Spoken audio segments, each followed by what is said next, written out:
What if I told you that the difference between aging with strength and slipping into decline doesn't come down to luck, genes, or good insurance? It comes down to what you do every single day. It's the glass of water you didn't drink, the walk you skipped, the checkup you delayed, the silence you got used to after losing someone. It's not dramatic, it's gradual. But that's exactly how life slips away when no one is watching. And the good news? It works both ways. Because the right small choices made consistently can actually reverse the clock, not just in years, but in quality of life.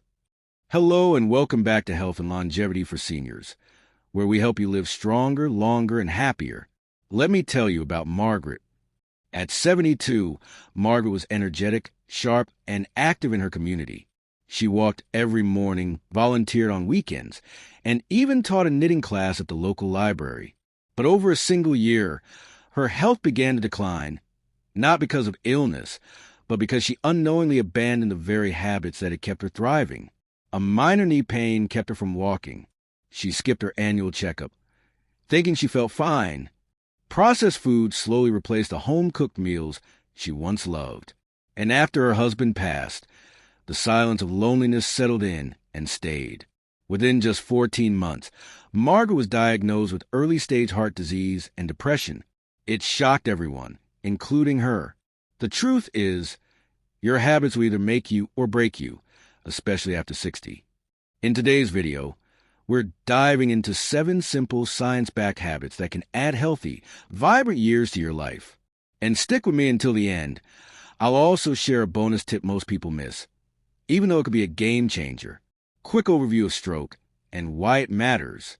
Before we dive into life-saving habits, let's take a moment to talk about something that affects millions of seniors around the world. Something many people don't understand until it hits home. What is a stroke, really? Let's start with the basics. A stroke is a medical emergency that happens when the blood supply to part of your brain is interrupted or reduced, depriving brain tissue of oxygen and nutrients. Within minutes, brain cells begin to die. There are 2 main types of strokes. Ischemic stroke, caused by a blockage or clot in an artery. This is the most common type, accounting for about 87% of all strokes. Hemorrhagic stroke, caused by a burst or leaking blood vessel in the brain. Then there's a TIA, transient ischemic attack, often called a mini-stroke. It's a temporary blockage that clears on its own but acts as a warning sign for a more severe stroke in the near future. A stroke can happen suddenly, without warning, and the results can be devastating. Loss of movement, speech, memory, or even life. Why seniors are especially vulnerable? As we age, the risk factors for stroke multiply. Why? 1. Blood vessels age. 2. Arteries stiffen with age, making it easier for plaque to build up or for blood pressure to rise. 2. Chronic conditions accumulate. Seniors are more likely to develop diabetes, high blood pressure, and atrial fibrillation, all major stroke risk factors. 3. Lifestyle patterns. Reduced physical activity, loneliness, and poor diet can create the perfect storm over time. In fact, adults over 65 account for nearly 2/3 of all stroke hospitalizations worldwide. Here's something to think about. Every 40 seconds, someone somewhere in the world suffers a stroke. And every 4 minutes, someone dies from one.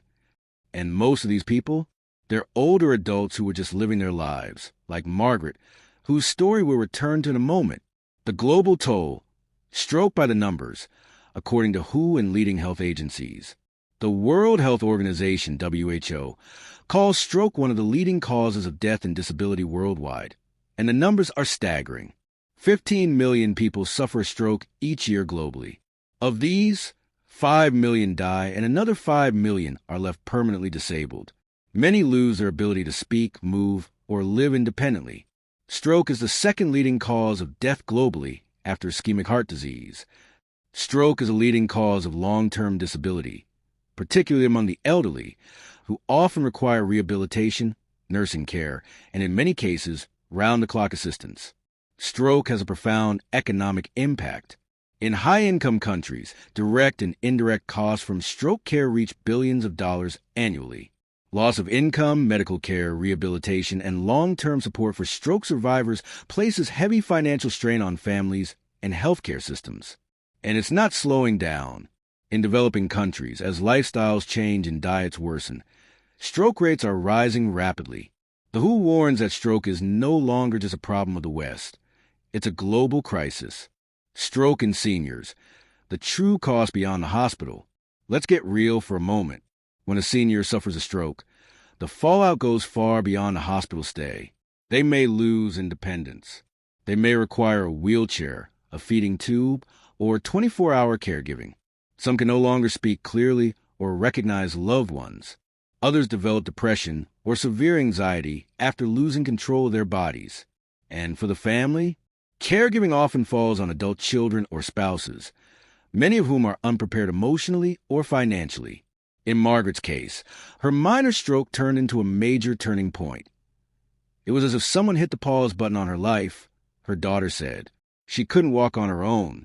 She couldn't remember my phone number. We had to sell her house. Everything changed. This is why stroke prevention is not optional, especially after age 60. It's a mission, a movement, a necessity. What causes a stroke? Let's break it down. There's no single cause, but cluster of risks that combine over time. High blood pressure, hypertension. The number one controllable risk factor. Uncontrolled hypertension puts pressure on your arteries, increasing the risk of a vessel rupture or clot formation. Poor diet. Too much salt, sugar, saturated fat, and ultra-processed food can lead to plaque buildup, obesity, and insulin resistance, a triple threat. Physical inactivity. A sedentary lifestyle weakens the heart and increases the risk of clots and weight gain. Smoking. Tobacco damages blood vessels and speeds up artery hardening. Excess alcohol.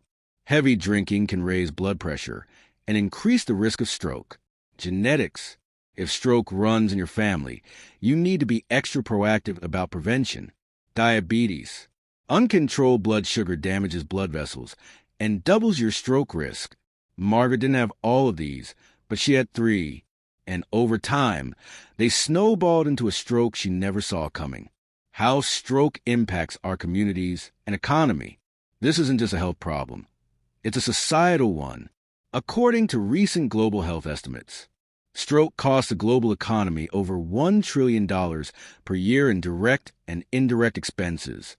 The average stroke patient requires at least 1 to 2 years of rehabilitation, with some needing lifelong care. Families often spend thousands of dollars out of pocket on medications, equipment, transportation, and caregiving. Healthcare systems are overwhelmed, particularly in countries with aging populations like the U.S., Canada, Japan, and across Europe. And let's not forget the emotional toll, the anxiety, the sadness, the feelings of helplessness and guilt among family members. Margaret's daughter left her job for nearly 6 months to care for her. "I love my mom," she said, "but no one tells you how hard it is. You feel like you're drowning too. What can we learn from this? Strokes don't just happen overnight. They build silently with every unchecked risk, every unhealthy habit, every ignored symptom. But here's the good news. You can change the trajectory starting today. No matter your age, your history, or your current health status, there's something you can do now to protect your brain and your future. And that's what this video is all about. Now that you understand what's at stake, let's flip the script. Let's talk about the simple daily habits, backed by science, that have been shown to lower your risk of stroke, improve your heart and brain health, extend your life, and make those later years richer, fuller, and more independent. And remember Margaret? You'll see. Habit 1, control blood pressure. Let's start with the simplest and most critical habit, managing your blood pressure. Why it matters. Blood pressure is often called the silent killer. High blood pressure, hypertension, shows no outward symptoms, yet it's the number one risk factor for stroke. For adults age 60 plus, nearly 70% have elevated blood pressure, and many are unaware what the number means. A normal reading is below 120/80 mmHg. Between 120, 129/80 is considered elevated. 130 to 139/80 to 89 is stage 1 hypertension. Above 140/90 is stage 2, when the risk of stroke starts to skyrocket. Why seniors need to pay attention. As we age, arteries stiffen and blood pressure tends to rise. Uncontrolled hypertension gradually damages blood vessels, making them more prone to bursting hemorrhagic stroke or clogging ischemic stroke. Margaret's misstep. She ignored her blood pressure. At 70, Margaret's last checkup, when she was still visiting her GP regularly, showed slightly elevated blood pressure at 135/88. The doctor suggested lifestyle adjustments and scheduled a repeat check in 6 months. Margaret nodded, but filed away with other minor reminders. Then life happened. She skipped the follow-up thinking, I feel fine. Over the next year, she stopped walking due to the knee pain, cut back on fruits and vegetables, and gained a little weight. Her blood pressure crept toward 145/95, but without regular checks, she never knew. Grab a home blood pressure monitor. They're easy to use, cost-effective, and accurate. Check your pressure twice a day for a week, ideally morning and evening. Record it. Bring the log to your doctor. Just knowing your pattern can help identify issues early. Have you ever checked your blood pressure at home before? What was your experience? Share them in the comment section. Habit 2. Stay physically active. Move in a way you love. Physical activity isn't optional. It's non-negotiable. But it doesn't have to be intense to be powerful. The benefits. Regular movement helps. Lower blood pressure. Improve blood sugar control. Maintain healthy weight. Boost blood flow and cardiovascular resilience. Support joint, bone, and brain health. Recommended routine for seniors. 150 minutes per week of moderate exercise, e.g., brisk walking, water aerobics, cycling. Add 2+ days of muscle-strengthening activities, resistance bands, light weights. Include balance and flexibility exercises, tai chi, yoga, stretching. Why even gentle movement matters. A 20-minute daily walk reportedly reduces stroke risk by over 30%. Margaret's misstep. She let knee pain stop her.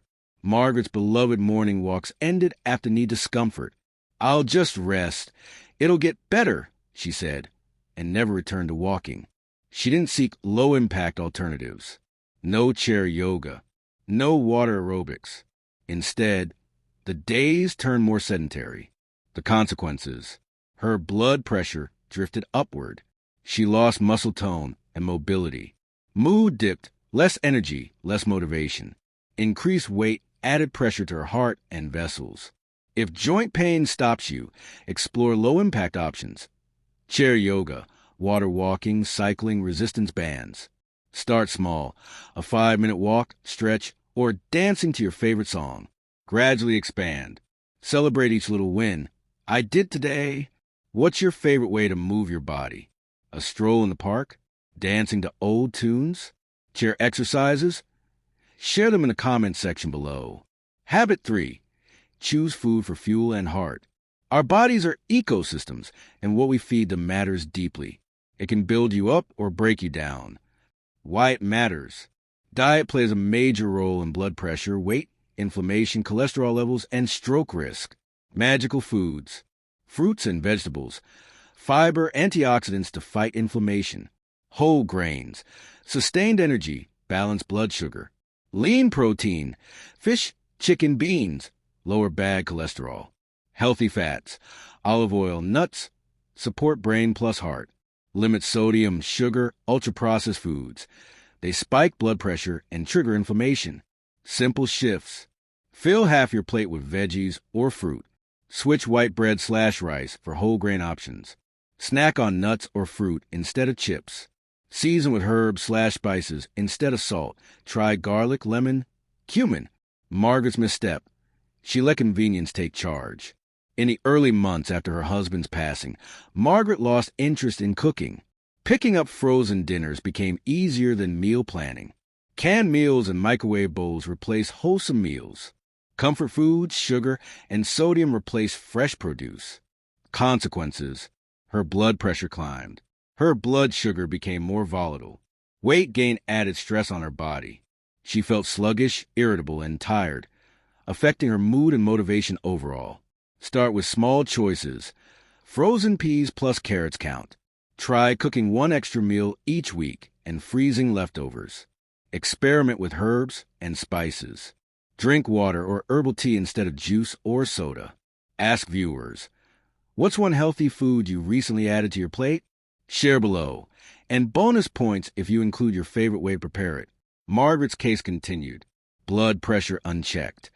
Her numbers had crossed the 150 to 100 threshold without her noticing. Sedentary habits. Her heart and vessels were deconditioned. Her weight creeping up. Poor diet. Inflammation and artery damage were silently growing. Then, one afternoon, she fainted while trying to answer the door. Paramedics rushed her to the hospital. The MRI confirmed a moderate to severe ischemic stroke. A clot had traveled to her brain. Why it happened? High blood pressure and plaque buildup in her carotid arteries loosened. Reduced heart fitness failed to clear small clots. Dietary inflammation and oxidative stress created a toxic environment. Aftermath. Margaret survived, but was left with partial paralysis, struggling with mobility and speech.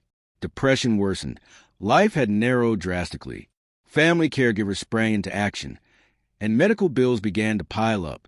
Despite therapy and rehab, Margaret never regained her independence. 6 months later, she had a second stroke, larger, irreversible. She passed away quietly at home. Did it have to happen this way? No. Margaret's story shows that early habits make or break the ending. Think of your routine today. How many of these areas do you slip on? Do you check your blood pressure? Move daily? Eat whole foods? Pick one area you've been neglecting and commit to a tiny change this week.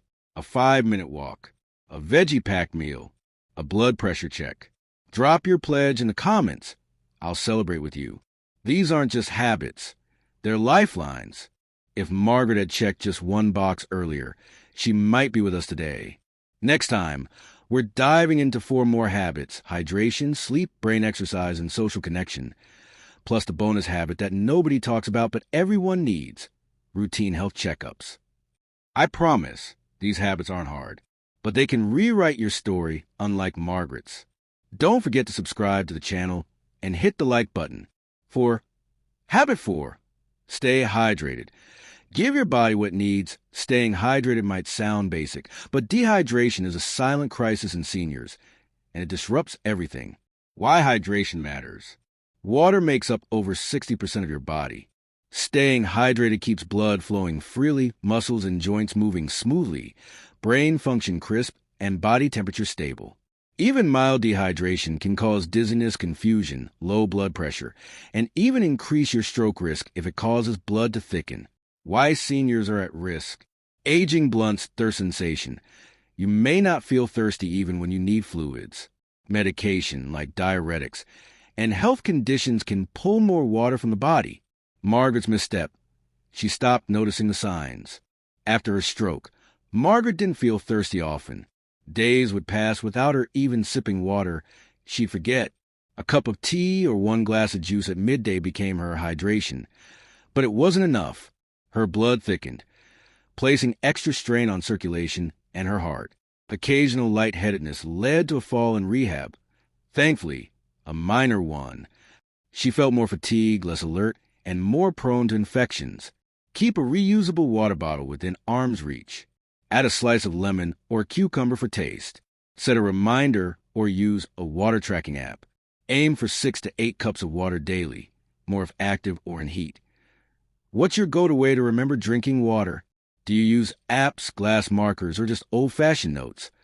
List them in the comment section below. 5. Habit 5. Treat sleep like medicine. Sleep isn't optional. It's non-negotiable medicine for your brain and body. Why it matters. Sleep is when your body heals, cells regenerate, and your mind processes the day. Even one poor night's sleep raises blood pressure, impairs cognition, and increases risk for stroke and heart disease. Recommended 7 to 9 hours of quality sleep per night. Consistent bedtime/wake-up routine, even on weekends. Create a sleep sanctuary. Dim lights in the evening. Keep screens off an hour before bed. Use blackout curtains plus earplugs or white noise. Try calming bedtime rituals. Warm bath, gentle music, reading. Margaret's misstep. She prioritized everything but sleep. Between grief, irregular meals, and lapses in routine, Margaret began staying up late watching TV or worrying. She'd nap at odd times during the day, eat midnight snacks, and wake feeling unrefreshed. Consequences: poor sleep, destabilize her blood sugar and blood pressure. Her mood worsened, lethargy, quick irritability. Daytime dozing reduced her activity and social connection, reinforcing isolation. Call to action: pick a bedtime and wake up time. Even 15 minutes difference matters. Try winding down activities, reading, meditation, calm tea, block blue light from devices at least an hour before bed. If insomnia persists, talk with a doctor about safe and simple solutions. Interactive prompt: what helps you wind down at night? Soft music, a cup of chamomile tea, journaling? Share your best trick. 6. Habit 6. Keep your brain sharp. Learn, create, play. Your brain is a muscle, and if you don't use it, you risk losing it. Why mental activity helps: stimulates neural pathways, preserving memory and cognitive function, challenges your mind, reduces dementia risk, improves mood and quality of life. Ways to engage mentally: learn a new skill, instrument, language, painting, cooking a new recipe. Play brain games, crosswords, Sudoku, chess trivia. Read and discuss books, news, current events. Social learning: take a class, join a club, teach something to others. Margaret's misstep: she retreated after loss. After her husband passed, the knitting group felt too quiet for her. She stopped teaching and missed the mental joy. Without mental challenges, she spent long hours staring dulling TV reruns and scrolling social media. Consequences: gradual cognitive dulling. She forgot names, lost meaning to routines. Temptation to isolate increased, mood slid further. Rehab was tougher. Relearning tasks after stroke took longer than expected. Call to action: pick something new, a language app, online class, group course. Practice daily, even 10 minutes. Consistency matters most. Combine social connection: join a book club, community class, or form a trivia group. What new skill do you want to try or revisit? Maybe painting? A second language? Share below. 7. Habit number 7. Strengthen your social connections. Humans are social creatures. Connection is not a luxury, it's survival. Why social bonds matter: loneliness is linked to heart disease, depression, cognitive decline, and premature death. Being part of community gives purpose, support, and practical help. Ways to stay connected: regular calls or visits with friends, grandchildren, neighbors. Join classes, clubs, volunteer groups, faith, or community centers. Try neighbor outreach. Drop off cookies. Invite someone for tea. Embrace tech. Video calls, online clubs for book lovers or puzzle fans. Margaret's misstep: she let grief isolate her. After losing companionship, Margaret slipped quietly into isolation. She stopped answering her phone, declined invitations. Without a social support network, she lacked motivation to build new habits. Sunday afternoons were the hardest. No plan, no purpose. Consequences: increased depression, which contributed to poor sleep, appetite, motivation.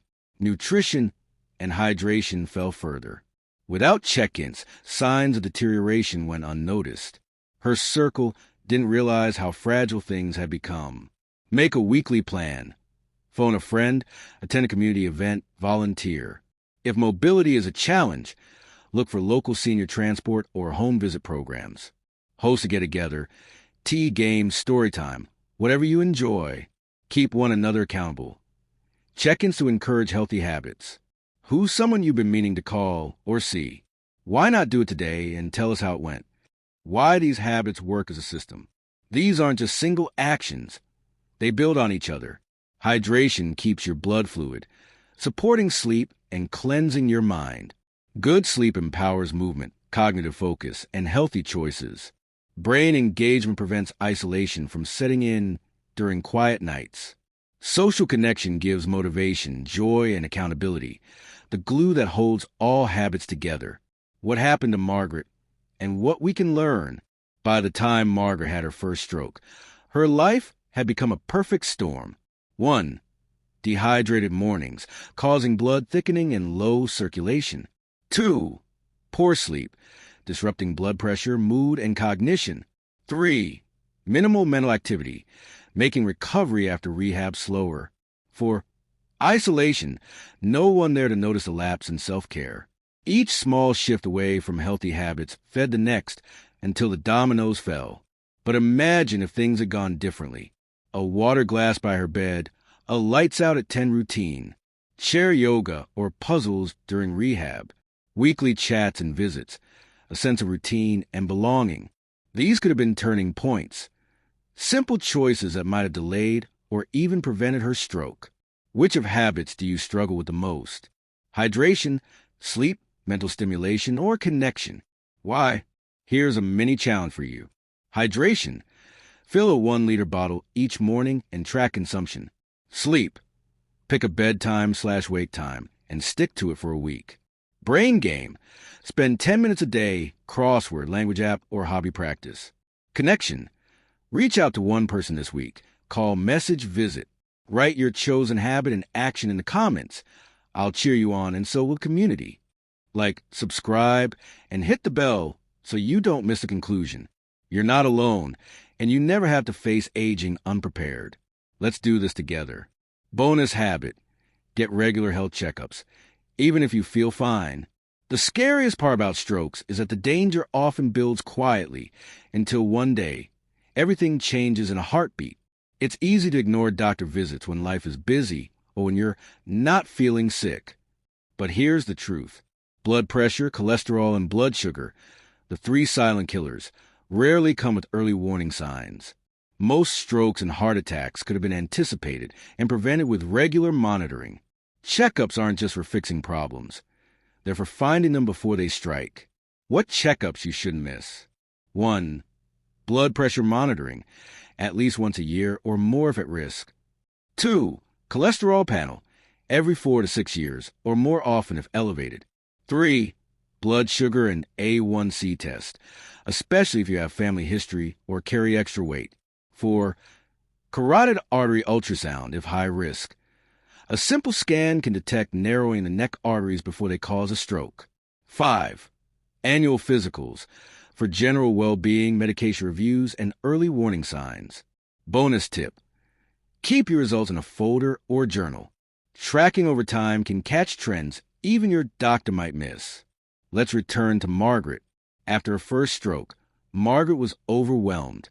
It felt like her body had betrayed her, but over time, something shifted. She looked back at her routine, the missed glasses of water, the late-night snacks, the sedentary afternoons, the loneliness, and the yearly physical she skipped because she felt fine. That checkup might have caught the warning signs. Her rising blood pressure, the irregular heartbeat that had started months earlier.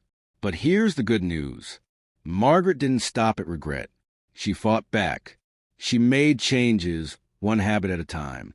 She kept a colorful water bottle next to her chair, set a 9:30 p.m. power-down bedtime, joined a virtual knitting circle, started walking with her neighbor twice a week, went back to her doctor and scheduled all her missed labs. Was it perfect? No, but it was progress.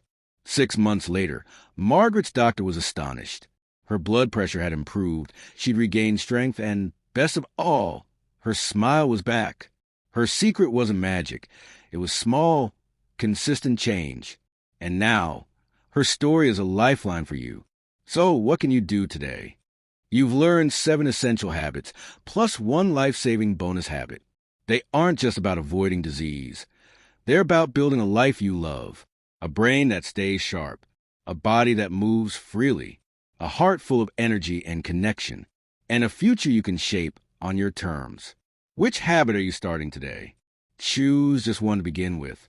Will it be sleep, hydration, or finally booking that checkup? Tell me in the comments. I read everyone, and I'd love to cheer you on. From Margaret, and from me to you, you're not powerless. You're not too old. You're not too late. As Margaret learned, healing starts with decision, a moment, a habit, a glass of water, a bedtime, a phone call, a checkup. Each one is a step toward a life that feels fully yours again. When you know better, you do better. Maya Angelou, you know better now. So let's do better. Together. Before you go, don't forget to subscribe. If this video inspired you, if Margaret's story moved you, if you learned even one thing today that could change your life or a loved one's life, please take 5 seconds right now to click that like button. It helps more people discover this life-saving content. Subscribe to the channel so you don't miss upcoming videos on wellness, healing, and living your best life after 50. Tap the notification bell and get alerts for our next episode. It's packed with powerful stories and real tools you can use. What's coming next? In the next video, we'll talk about the most overlooked stroke warning signs everyone misses. Even doctors miss these. You won't want to miss it. So go ahead, hit subscribe, and I'll see you in the next one. And remember, your health is your wealth. Your story isn't over, that you're not alone on this journey. Thank you for being here. I'm proud of you. Stay strong, stay hydrated, stay connected. See you in the next video.